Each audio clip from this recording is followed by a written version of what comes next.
Okay, welcome back. This is part one in the episodes of what should we call it? If you have any opinions, you can put it in the comments. Maybe the Sri Lanka magical journey. We'll call it that for now. I was born in outside of Santa Fe, New Mexico. I never heard of Sri Lanka until I was well into my adulthood. And I think that I first heard about it perhaps through my sister, who is a tea master.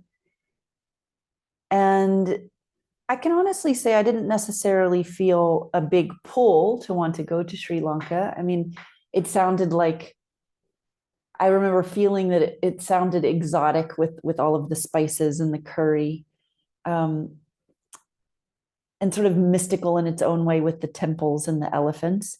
But there was nothing that was like, I must go there. In 2015, I think you're going to like this story. In 2015, I I started having this dream, like an actual sleep at night dream. And in my dream, I heard a voice say, "You have to go to India." And in the dream, I would say to my dream guides, I do active work with dreaming that I learned from my mentors, two of my mentors. One is Dr. Clarissa Estes, and the other one is Robert Moss. And I say to my dream guides,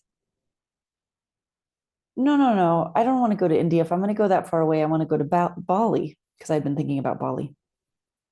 Had the dream again. You have to go to India. No, no, no. I'm not going to go to India. I'd had many patients over the years in my clinical practice who had come back from India with parasites, and it just took them so long to recover. And I was safeguarding my digestive system, having been a later in life diagnosed celiac, and I didn't want to mess with my intestines. I have the dream again. I think it's the third night. It's definitely now happened multiple times. And I hear the voice, but I hear it audibly in my head like a yell. You have to go to India now. I jump out of bed like this, like my top part of my body leaps up. I wake up my husband and Rory, and he says, What? Are you okay? And I said, Are you all right going to India? And he was like, Yeah. He's been to India many times because he worked as a music teacher at the Krishnamurti School in Ojai, California.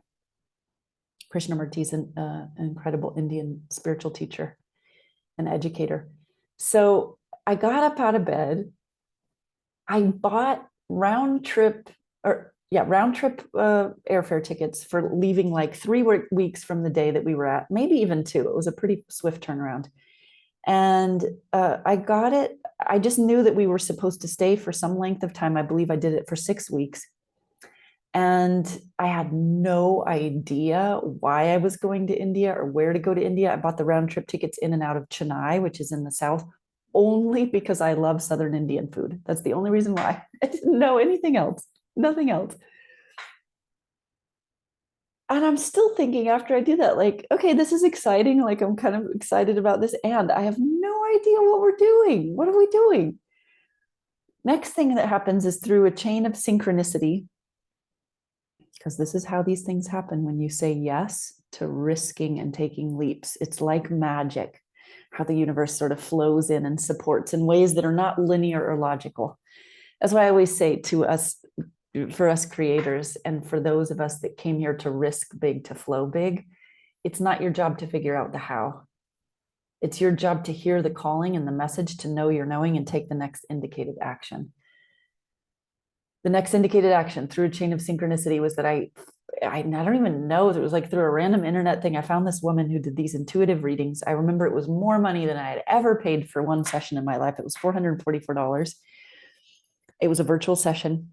I get on the phone with her, and the first thing I remember telling her is, "Thank you for charging that much money," because I felt something shift inside of me by clicking to pay that money to do this session with her. Like, I was all in. I really just there, showed up, committed, present.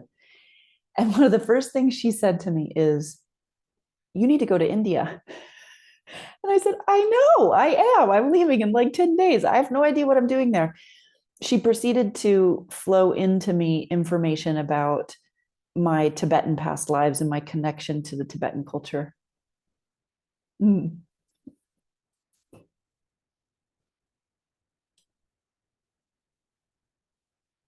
in her sharing of that, there were instantaneously some things about my experience in this life that made a lot of sense. Like, for example, I studied Chinese medicine, and I studied the Shinhammer pulse system, which is a very sophisticated pulse system through my mentor, Lonnie Jarrett. And yet, even with all of these years of study of that pulse system, what I ended up doing was actually taking and reading pulses like Tibetan doctors do. And nobody taught me how to do that. I came to realize that that's what I was doing through a Tibetan practitioner that I met. So there were all of these resonances that sort of instantly kind of ordered themselves and made sense in my being when she said that. So all we knew next was that we needed to go and be close to the Dalai Lama. So we fly into Chennai, make our way up to Dharamsala in the north, and we arrive. This story's, I'm going to come to a close with this part of the story here now shortly. We arrived really late at night in a car in Dharamsala to our Airbnb. It was dark. We got in, we fell asleep, and probably around 4 a.m, I hear the most unusual sound. And the first thought that I have is, oh my gosh, we have to go find that. And the second very strong dominating thought was like, you can't just go out when it's dark in a place you don't know in another country. What are you thinking? Then Rory jumps out of bed and he's like, we have to go find that. So we just put on our clothes. We walk out, and there was this field of reverence that I realized in reflecting upon it that we were already entered into. So even though there was this activity, we're putting on our clothes, we're going out, we were silent. We were in silence. We walk out the door and we see all of these other people walking out of their houses, and they're going somewhere. They're all going somewhere. Where are they going? It's 4 a.m. We hear this. Whoa. We're silent. We just start following the people walking. We follow them. We have no idea where we're going or what we're doing or what's happening. We keep following them in this field of reverence. What we ended up doing was doing the Kora walk, the prayer walk, which is circling around the temple and the home of the Dalai Lama with the prayer wheels. Such an incredible experience. Such a unique and powerful experience for this white woman from Santa Fe, New Mexico. We proceeded to, for the many weeks that we were there, do the prayer walk almost every morning. And we wrote to the Dalai Lama to request an audience. He had been put on bed rest by his doctor, and so we didn't get to meet with him, but the process of writing to him was powerful. And we taught English to the Tibetan refugees. We learned a bit of Tibetan ourselves, Tashi Delik. And we came to a natural ending of our time there. It's just things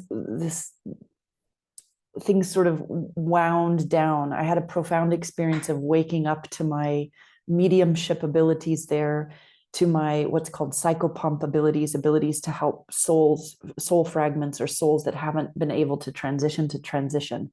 This is all what was literally gifted and brought online for me through going to that physical location, by following that calling that by any other normal standards would seem absurd. You can't make rational sense out of it. So we kind of come to this natural closing, and we still have like 10 days left before we fly out of Chennai. So I asked Rory, where do you want to go? And he said, let's go to Sri Lanka. It's close. It's a couple-hour flight. They have great surfing. So we get a ticket. We have no expectation about what we're going to do there. I hadn't really pre-planned anything other than booking the first night Airbnb at this place called the Green Olive Villa. And I thought, let's book a rental car. We show up in Sri Lanka. And this is where I'm going to pause for part 2. And I'm going to wake up in the morning and share that with you. Part 2 of the magical Sri Lanka journey. I will see you then.